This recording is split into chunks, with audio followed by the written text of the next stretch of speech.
Hello guys, welcome to our channel. Today I am going to show you how to delete liked videos on YouTube. Okay, so let's get started.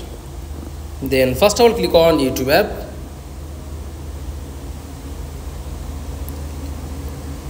Scroll down.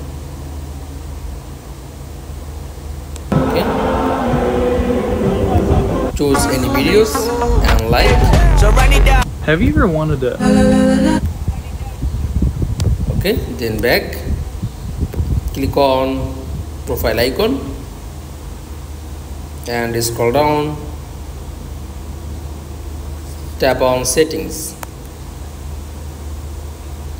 and click on manage all history.